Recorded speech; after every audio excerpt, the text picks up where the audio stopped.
Protection is key. Contact the Card Clinic at cardscreening.org. 2 News Nevada. It's local coverage you can count on. Today on 2+U Nevada.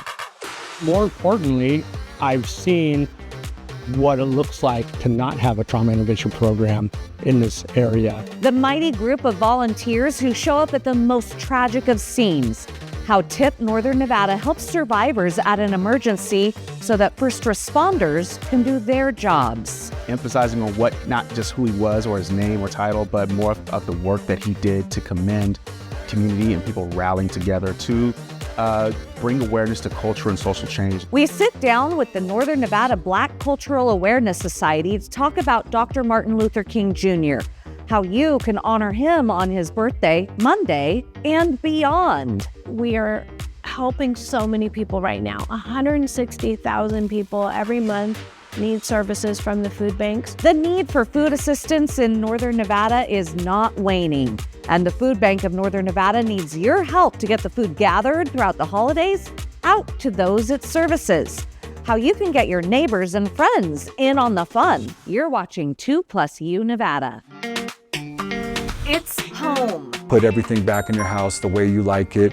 With community and family. And this really is a family affair. It's local food. I got garlic in mine, capers. It's health and wellness. Plus, we don't have these, and we could be using them. With plenty of entertainment. 2+U Nevada, brought to you by 911 Restoration.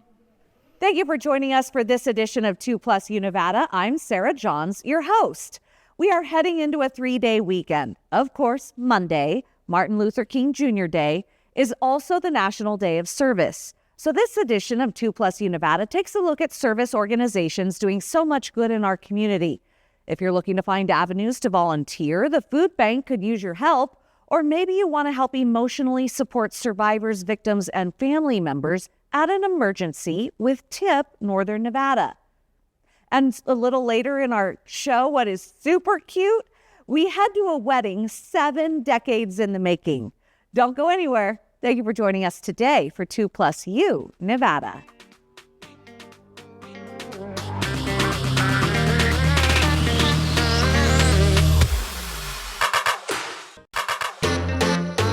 You are watching 2+U Nevada, and I'm so excited to have Jocelyn Lantrip with the Food Bank of Northern Nevada joining us again this afternoon. Jocelyn, thank you for being here. Thank you for having me. So we're really here just to kind of do a status update on the Food Bank of Northern Nevada. You know, we had that tremendously successful Share Your Christmas in mid-December, and now you've got to get all that food out to everybody.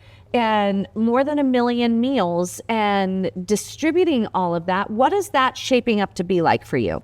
Well, it's true. A lot of food in that warehouse. And we do see every year a real drop in volunteering after January 1st. So we're doing okay in January. We have quite a few sessions to pack that food and get it out. But we really need some help in February especially. And it really helps to get groups. So if people are thinking about getting a few people together, it doesn't have to be your work. It could be any group you're involved with. Even we have a cul-de-sac that comes in monthly. Oh, I love that. Yeah, it was started by a teenager, and she's wanted to get her neighbors together to come out and help. And she ended up, that group ended up being in her top 10 as far as hours for volunteering.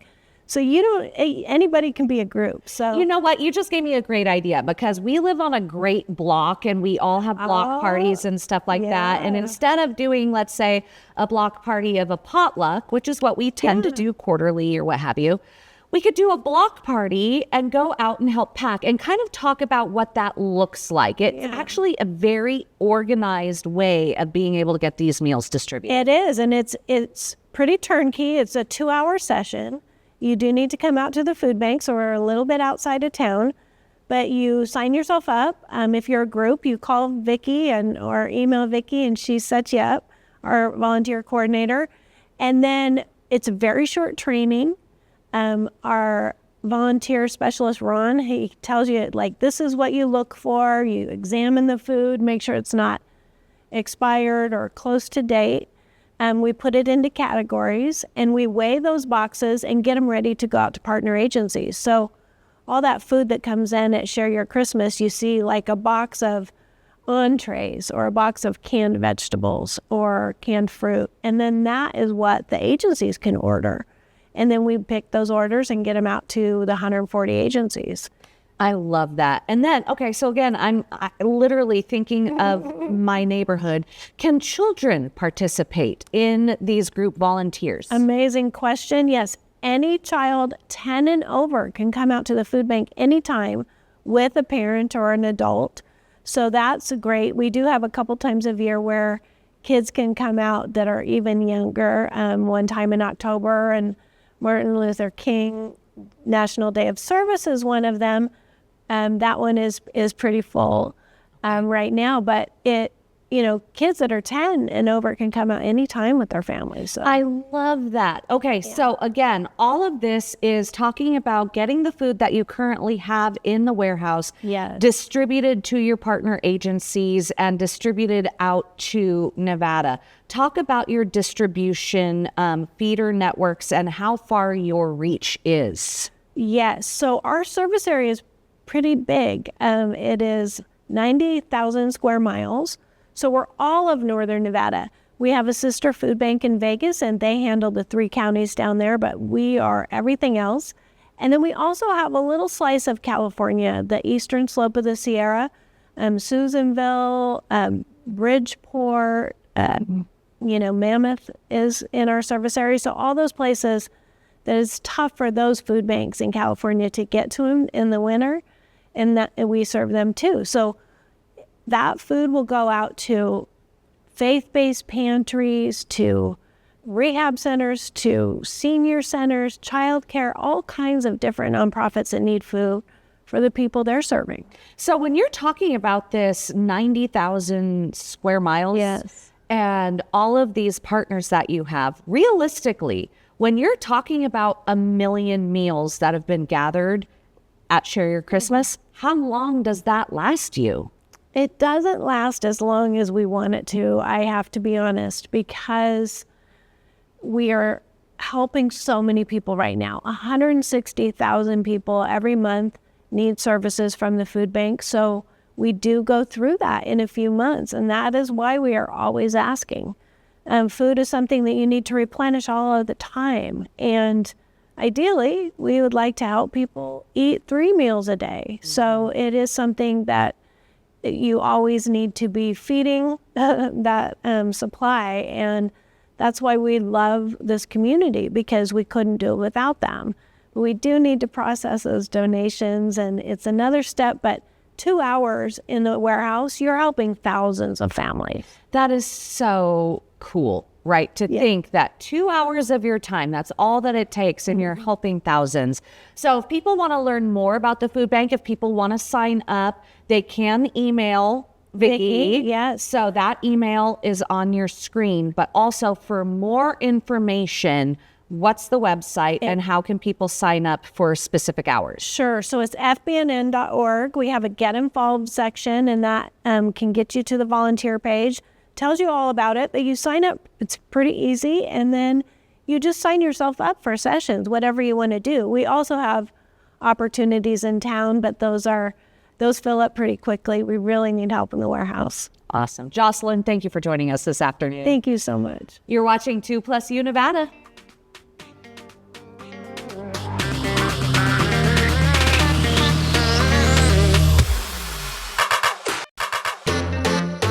You are watching 2+U Nevada, and I am so excited to have Michael Smith of NIPKIS here joining us this afternoon to talk about next Monday, obviously a very important day in our community and nationwide, Dr. Martin Luther King Jr. Day, and you have his birthday celebration. Yes, we do. Thank you for having us today. I appreciate it. I'm so excited to have you here, and I can't believe this is the 38th year of this birthday celebration. Yes. this gala? Yes, almost 4 decades. So lots of commitment revolving around youth and education, but an opportunity for the community to be unified and come together and celebrate not just MLK Day and his birthday, but the legacy that goes around the Reno Sparks community to stay unified. Absolutely. It's such an important message. So important for our kids to learn about and discuss too. What is it about this particular day that you help? It's also the day of service. Correct. Right? Thank you so for saying that. It is the day of service. And so on this MLK Day, yeah, the kids have a day off of school and it's a 3-day weekend, but really and truly, we need to be taking this Monday and honoring the man. Absolutely. And so a lot of our programming and what NIPCS is about centers around youth leadership and development. So youth are participating in the event. There is an essay contest that stems from one of our pillars and foundational principles is we always have an essay contest that includes middle school, high school, and collegiate students to participate. There's cash prizes and giveaways.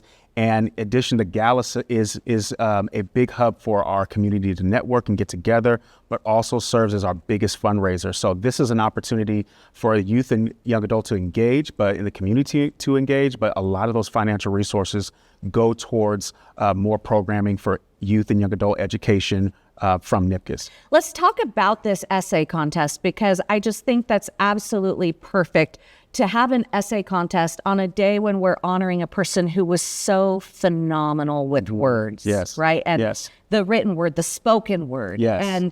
And what is the theme of the essay contest? And are the winners announced at this gala? Yes, yes, and you made a very good point. The name of our theme this year is Mission Possible. I know we always hear the Mission Impossible, but this is a Mission Possible, building a unified community. And so that has been the theme for the program. It's the theme for the essay contest, where our young writers can really emphasize on and use their literacy to engage on what it means to build a unified community, what are the steps that are necessary, and it really hones in from what Dr. Martin Luther King Jr. was talking about, and they get a chance to embark on that. So there will be announcement of awards and winners of those essays Monday night at the gala, where we'll be excited to not only announce who they are, but they also get a cash giveaway. You know, this show and this broadcast is a broadcast where people at home, a lot of them, because we're in that 3 o'clock to 4 o'clock hour, are family centered, whether they be an at-home parent or a caretaker to children, a grandparent, multi-generational. And when we're sitting here and we're talking about Martin Luther King and we're talking to our future generation and our next generations. In fact, my daughter just said to me today, because she saw on the 7-day forecast, MLK, what's MLK Day? That's right. You know, from the mouths of babes, a 6-year-old. And we had a conversation about Dr. Martin Luther King. Good. What is that conversation? What are some of the lessons that we should really be honing in on when we're talking to our future generations? That's a great question. First and foremost is the ability to be bold, speak towards unification and the center focus of community and utilizing resources around you. I think emphasizing on what, not just who he was or his name or title, but more of the work that he did to commend community and people rallying together to bring awareness to culture and social change. And that is really the embodiment of what NIPCS supports our youth to teach and educate that. So it's not just you're doing it by yourself, but now you have the help of NIPCS to kind of collaborate and reach the next generation. I've actually benefited from this. I am a NIPCS kid. And so I've had the opportunity to not only serve in NIPCS in my youth ages or youth years, but also as a young adult, and even now as a parent and a husband, I'm having the ability to serve on this committee, and along with some other people that I grew up with that have benefited from this. So it's had a tremendous impact on my life when I was a youth, and that's our commitment as well. I absolutely love that because, yes, you grew up here and it is your goal, that mission possible. Correct. Unity in our community. I'm thrilled. So if people want to go to this gala on Monday, where do they go for tickets? So we have a website link at NIPCS. You can purchase tickets still online. We have a Facebook page, we have an Instagram page that we can get information, but we have ability to use a QR code and you can get access to that and download your ticket. If you want to sponsor, there's still opportunities to sponsor and just join us. Everybody's going to be there. It's going to be a great time. Oh, it's always a great time, right? This is always a great time. And then for people who are interested in NIPCAS as a whole, not just on Martin Luther King Jr. Day, right? But to get involved, where do they go? Actually, the gala is going to be a pertinent place to get involved because of all the people that will be there. There will be people from the school district. There's going to be small businesses, local businesses, corporations, where people can really come together. It also serves as a networking opportunity. If you can't, we'll also be having a newsletter that we have events coming up throughout the year where people that want to participate and volunteer their time, they certainly can. And so we'll be committed to that as well. It's awesome. Thank you so much for joining us this I appreciate afternoon. it. Thank you so much. You're watching 2+ U Nevada.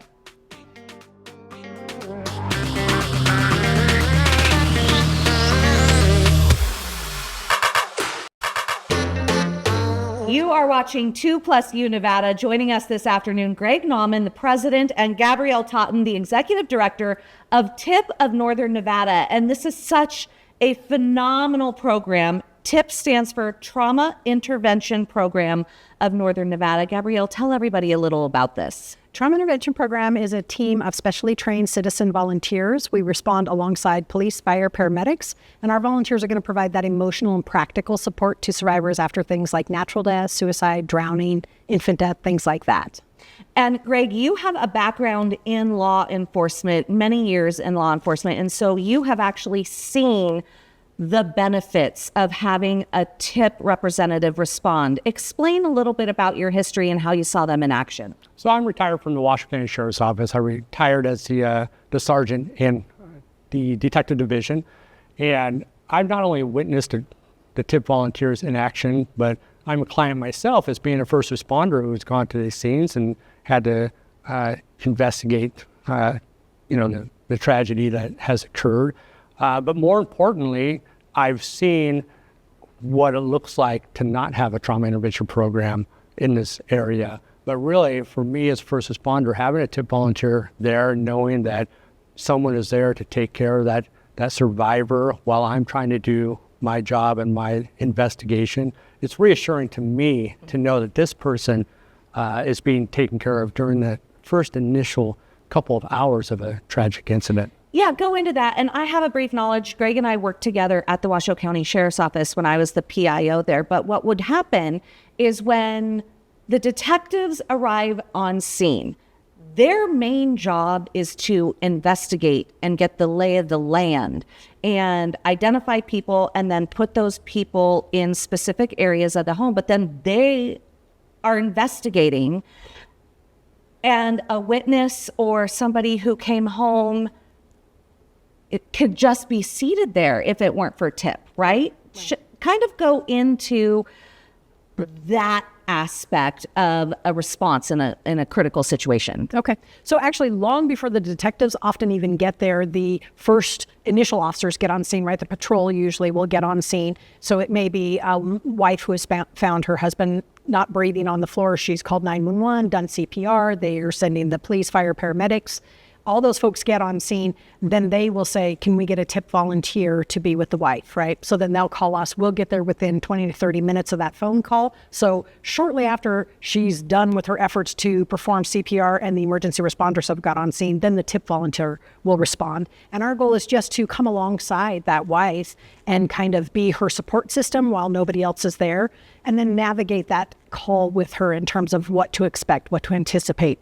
The medical examiner is on their way. The mortuary is coming. They're going to take your husband out. Would you like to say goodbye? Just working with them to try to, I call us the concierge of death. We're just trying to make the very best of the very worst situation. Exactly. And the situation that you just described, I mean, if a person is performing CPR, that is a traumatic event for the survivor. Yes. Oh, yes. People don't understand the magnitude of performing CPR on a human body. We take the class, we all get CPR trained, but when you actually have to do it, it's an entirely different ballgame. It's exhausting, it's emotionally, physically exhausting, and it's hard to watch. It's hard to witness, even as if you don't even do the CPR, the emergency responders get on scene and are doing it, and you have to witness it. That's incredibly difficult to witness. So being able to provide that high level of support to folks after traumatic things like that, whether they've had to perform the CPR or witness the CPR, That's a big deal. And Greg, you said through the span of your career, you saw situations like this before TIP Yes. and now with TIP. And just describe the difference to folks at folks at home. The difference is without a TIP volunteer, here's how it would go down, okay?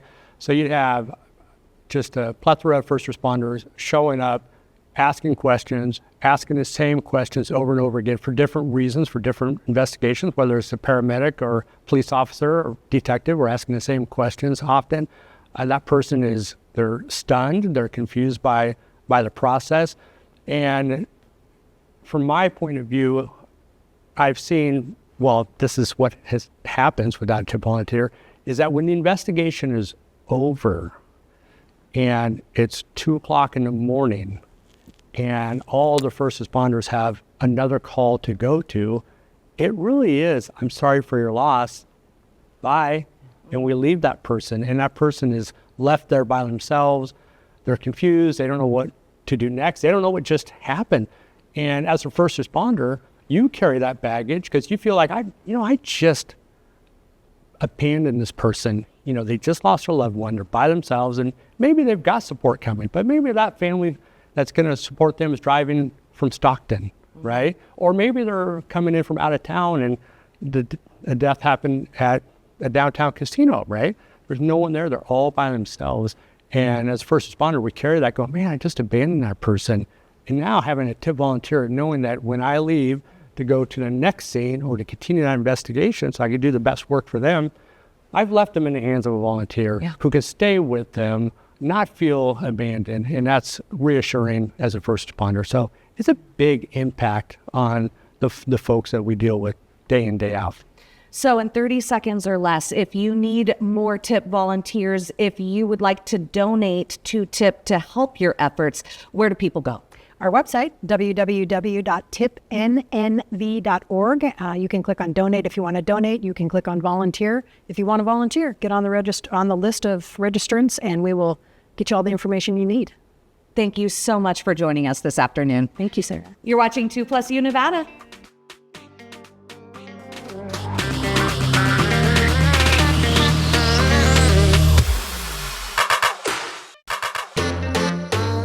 You are watching 2+U Nevada. Joining us this afternoon, Carrie Harrington, Executive Director, and Lily Helzer, Prevention Programs Manager at Nevada Cancer Coalition. Thank you so much to both of you for being here this afternoon. Thanks for having us. Thank you. It's really, we're going to see a lot of you because unfortunately there is so much cancer. This month we're talking October about breast cancer awareness, but then next month we have another awareness, and the month after that, and the month after that. And so we are going to be getting to know these women quite a bit, but let's talk about October first and foremost. When it comes to Breast Cancer Awareness Month, you had a line that I think was so profound. It doesn't matter if you have family history. Correct. The biggest risk for breast cancer is being a woman. And Lily, you said just having the body part. Just having the body part. Yep. So the family history has to start somewhere. The misconception is, oh, well, family history. No, the risk factor is having the body part. So early detection is key. And how does the Nevada Cancer Coalition help women get access to screenings? Absolutely. We are the statewide nonprofit that provides information and education to the community on all things cancer prevention and early detection.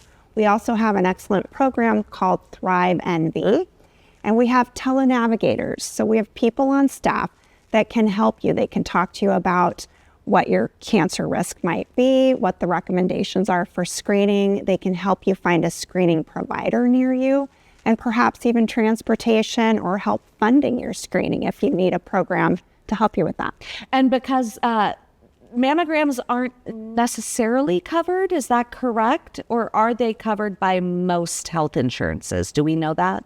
Yes, most health insurances cover screening completely. And for those that are uninsured or underinsured, there are programs. There's a state program out there to help you and other programs across our state that can help you get that screening for free. And to access that, that's where Thrive NV comes in. People can go to that Thrive NV portal. Correct. You can fill out the form on our website, or you just call the phone number and we'll get you connected with someone who can help. Lily, talk to me about breast cancer as a whole. I find it so interesting. We were talking before this segment started that there's so many women, it seems like, even in their 30s, who are getting diagnosed with breast cancer and they have no family history. It seems to be touching so many people. It really is. Everybody has a cancer story, and breast cancer is a very common cancer. So the recommendation is to start screening at age 40 every year. But it's also very important to be aware of your body, what's going on with your body. Note any changes, some of the uncommon signs and symptoms of breast cancer. Just what's your normal and what has changed even before age 40, making sure your doctor knows about that. Do you know, can women get mammograms? Can they ask to get a mammogram before they're 40? Yes, and that's something that they should be discussing with their doctor based on what's going on with their body, also their family history, and you can discuss getting a mammogram earlier than age 40. Okay, so we're currently in the month of October, but also next month is another awareness month, Lung Cancer Awareness Month. My grandfather died of lung cancer. He was a smoker, but you don't have to be a smoker to have lung cancer. No, and as much as we do talk about other types of cancer, lung cancer is the #1 cancer killer in Nevada for both women and men.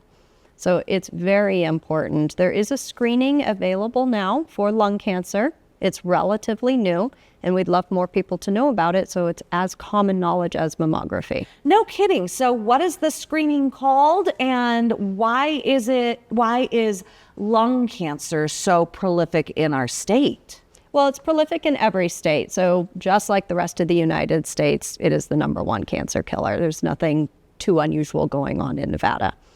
The screening right now is limited, the eligibility for it to be covered by your insurance.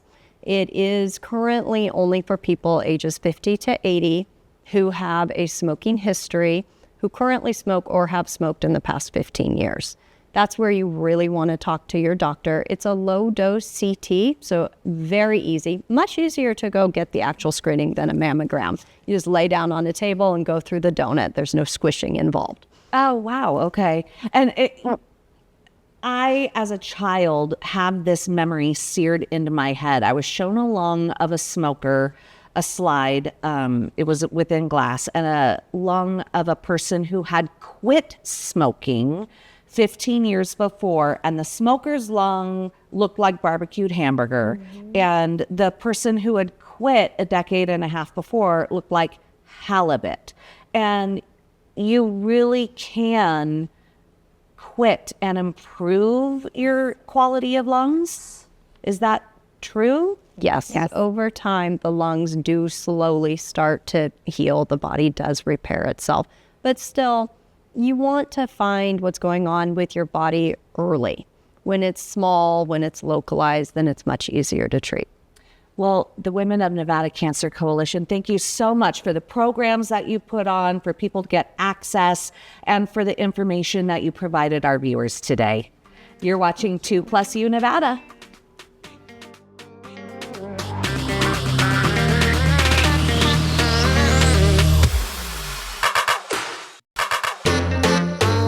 You are watching 2+U Nevada. So excited to have Danny Heinsohn here this afternoon with My Hometown Heroes. And Danny, you are just an inspiration for our community. Go into how My Hometown Heroes started.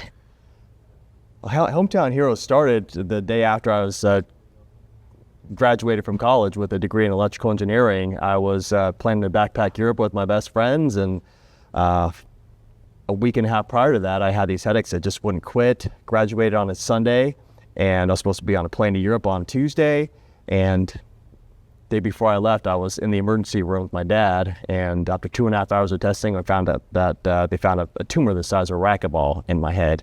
Had to be removed. I had to relearn how to walk and talk and tie my shoes.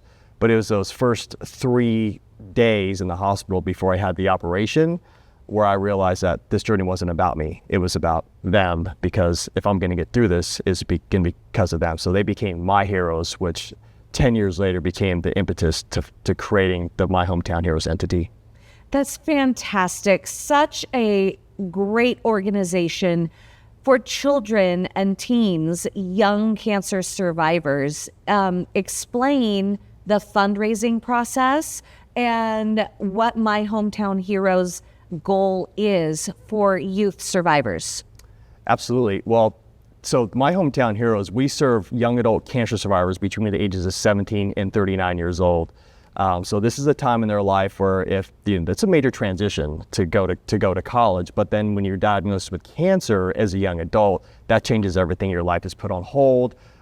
Everything's focused on the patient and the family to get through that. And the idea is you get through it and then you start living your best life. It doesn't mean you can't start living your best life while you're going through treatment.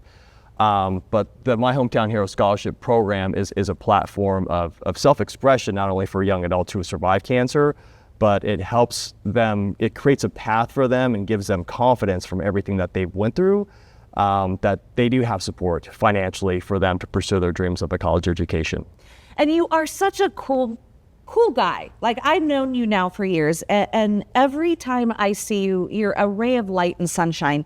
And I didn't know that you had penned a book, and you say that this is a really a self-reflection journey, and also provides really good guidelines about milestones for folks at home. Talk to us about this book and how can they get it? Yeah, it's really easy to get a copy of the book. Just visit myhometownheroes.org, make a $25 donation. I'll sign it and mail it to you. I really started the book when I was going through cancer treatment, when I had that massive seizure complications, having to relearn how to walk and talk and tie my shoes. I had to like type on the keyboard like one keystroke at a time, and that really helped. It wasn't so much of a big term as now, but like for neuroplasticity, right? If you want to be able to remember something, and just going through that entire journey. I mean, they took a racquetball out of my head, so there was a lot of neurons to reconnect over the years. So writing was the first thing that gave me therapy, but I actually started writing because I wanted to thank all the people that supported me through my journey, and I wrote an essay, and I was in the 3rd month of chemo during the time when I published it, just an essay. It wasn't even a book at that point. And so my book is my memoir from being diagnosed, transitioning through from cancer to survivorship to getting a job and trying to live a normal life. And then endurance sports was really kind of my platform of self-expression. I was training for century bike rides, then marathons, triathlons, and then 2010 was my 10th year remission from brain cancer, and I decided I'm going to do my first Ironman triathlon. I'm going to raise $10,000 for My Hometown Heroes, symbolic of the decade milestone. Fantastic. And so we've got about a minute and a half left. Show us some of your milestones. Yeah, well, thank you for asking.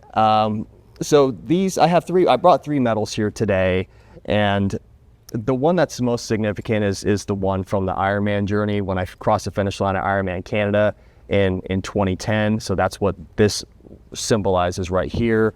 But before I did Ironman Canada, I realized that, okay, well, in 2009, 2010 is going to be my 10th year remission. So I crossed the finish line at the Escape from Alcatraz triathlon, and that's when it occurred to me, okay, I think I'm going to do an Ironman that year.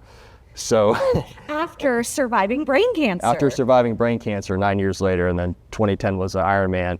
And then I left 2015 was the last year of my corporate job, and I completed the New York Marathon, and this is the medal for that. So when it comes to milestones, if you're looking for something that's tangible, something you can hold, I can look at these medals and have a story behind every medal. In about 30 seconds or less, tell folks at home, why are milestones so important to keep us going through the hard times? Well, we know that tomorrow is never guaranteed, right? So I think there's so much going on in the world right now, so many distractions that we really need to like really focus in on the moment, and then we're engaged in the moment. Then we can live each moment to its fullest, regardless of what kind of adversity. We always have the choice on how we react or respond to adversity. My Hometown Heroes, how do people find you online? myhometownheroes.org. Danny, thanks for being here. You're watching 2+U Nevada.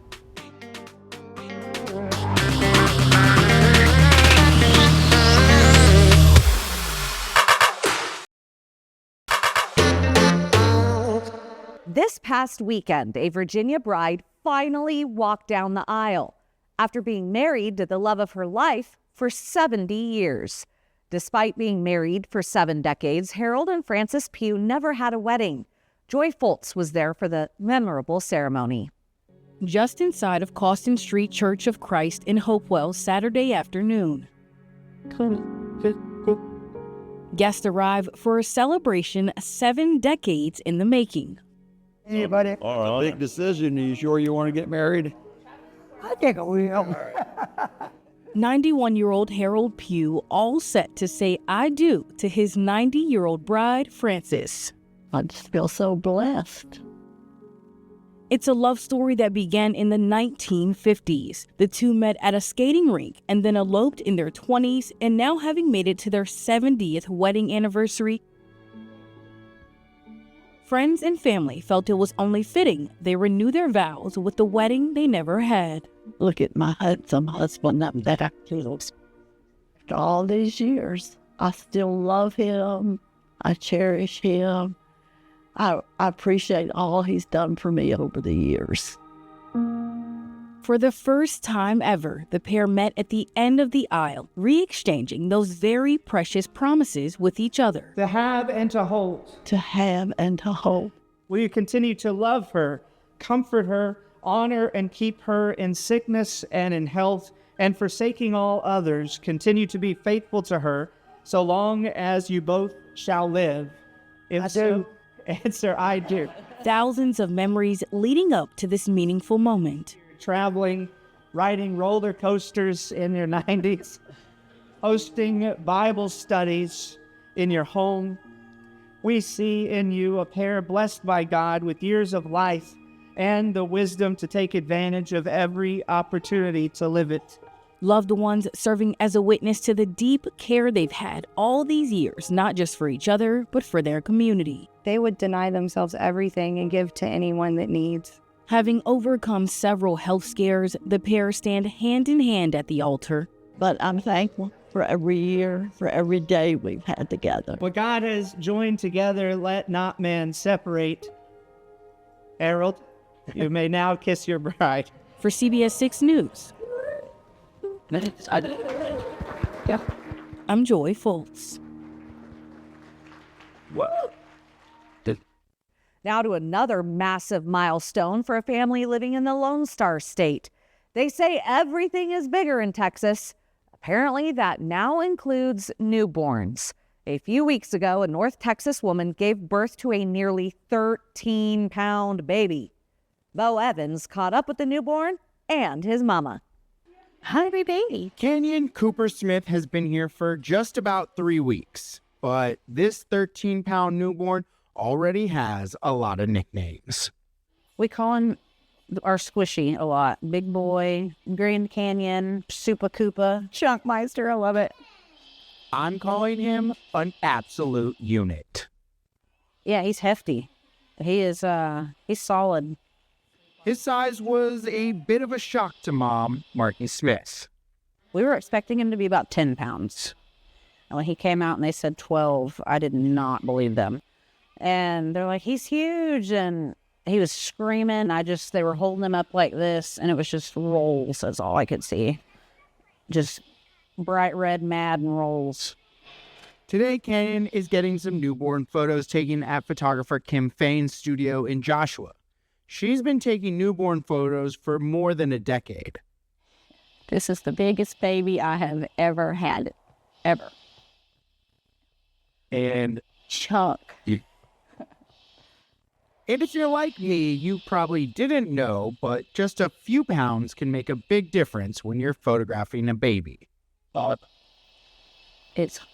wrist will hurt tomorrow. You can definitely tell a difference between a 6-pound baby and a 10-pound baby. Add 3 or 4 more pounds. He's over 13 pounds now. But don't get confused. Canyon is a fan favorite in this room. From the moment he has arrived, he's just changed. I mean, look at all of this hoopla over him. Canyon is a big baby who's going to get a whole lot of love.